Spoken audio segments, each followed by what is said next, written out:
আসলে এদের অবস্থা কি?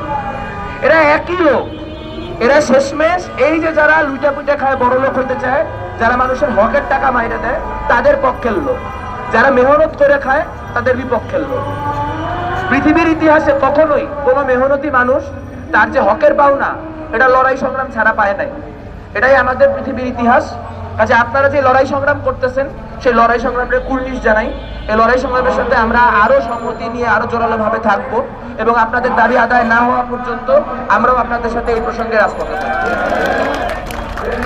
আর আপনারা যে লড়াই করতেছেন সেই লড়াই দেখে আমরা যারা নানান অন্য জায়গায় অন্য নানান লড়াই করি তারা অনুপ্রাণিত হইতেছি। আপনারা আপনাদের লড়াই জারি রাখেন। এইটার মধ্য দিয়ে আমরা পরস্পরের লড়াইয়ে সংহতি দিতে দিতে একদিন লুটেরাদের বিরুদ্ধে একটা মানুষের সরকার প্রতিষ্ঠা করব, এই নিয়ত আমাদের জারি থাকবে। সবাই ধন্যবাদ। এবং আশেপাশে যারা শুনছেন আমাদের কথা, আমরা যদি প্রেক্ষাপটটা বলি, এই আন্দোলনটা মাদারগঞ্জেই চলমান ছিল, কিন্তু আমরা দেখতে পেলাম যে কোন মিডিয়া সঠিক কোন তথ্য জনগণের সামনে তুলে আনতে পারল না।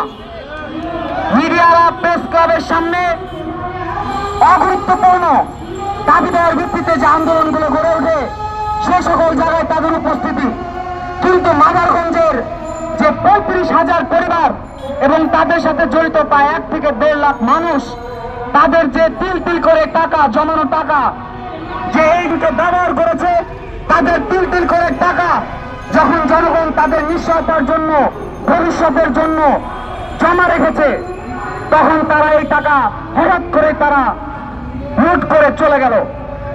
আমরা দেখতে পাই যখন তারা চলে গেল, জনগণ যখন রাস্তায় নেমেছে, আন্দোলন করেছে, সেখানে শিবলুল বাড়ি রাজু ভাইয়ের নেতৃত্বে জনগণ সংগঠিত হয়েছে, কিন্তু বারবারই সেখানে হুমকি দামকি দেওয়া হয়েছে নানা মহল থেকে। এরপরে যদি দেখি যখন প্রশাসনের কাছে গিয়ে সামনে যাওয়া হলো, থানা ঘেরাও করা হলো, বারবার জনগণকে আশ্বাস দেওয়া হয়েছে, কিন্তু তারা বরাবরই সেই প্রতারক চোর বাটপারদের শেল্টার দিয়েছে। আমরা বলতে চাই, জনগণের সাথে প্রতারণা আপনারা বারবার করে এসেছেন, কিন্তু জনগণ সেখানে আন্দোলন করেছে, আজ বাধ্য হয়ে তারা ঢাকায় এসেছে। সংগ্রামী বন্ধুগণ, একথা পরিষ্কার যে চোর বাটপাররা এবং তাদের দালাল প্রশাসন যদি টাকা দেওয়ার থাকতো তাহলে টাকা তারা আগেই দিয়ে দিত। অর্থাৎ সংগ্রাম এবং কেবল সংগ্রাম ব্যতীত নিপীড়িত জনগণের কোন ন্যায্য সংগ্রাম যদি গড়ে না ওঠে এবং শক্তিশালী সংগ্রাম গড়ে ওঠার আগ পর্যন্ত 1 টাকাও তারা দিবে না। এর পূর্ববর্তী বক্তারা যেমন বলেছেন, আন্দোলনের মধ্যেই অনেকে টাকা দিয়েছে, যারা জমা রেখেছে তারা আহত হয়েছে, তারা অনেকে স্ট্রোক করেছে, অনেক মা বোনেরা অসুস্থ, সন্তানের পড়ালেখা করাতে পারছে না। এই যে অবস্থা, সেই অবস্থার কিন্তু তারা কোনো কর্ণপাত করছে না। জনগণ নিপীড়িত জনগণের চরিত্র, ওইখানে প্রশাসনের যে চরিত্র, এই ঢাকায় যে বিভিন্ন শ্রমিক কৃষকের যে আন্দোলন চলছে সেখানেও তারা কোনো কর্ণপাত করছে না। প্রশাসন বরাবরই এই মালিক পক্ষ এবং এই সমিতির দালালদের শেল্টার দিয়ে যাচ্ছে। তারা নাকি তাদের ধরবে, কিন্তু আমরা দেখলাম তারা কিন্তু তাদের ধরতে পারছেন না। শুধু ধরে এই যে যারা টাকা লুটপাট করেছে, জনগণ নিজ উদ্যোগে তাদের ধরেছে।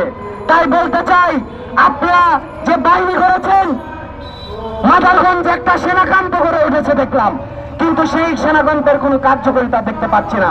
সেনা ক্যাম্পের কার্যকারিতা থাকবে কি?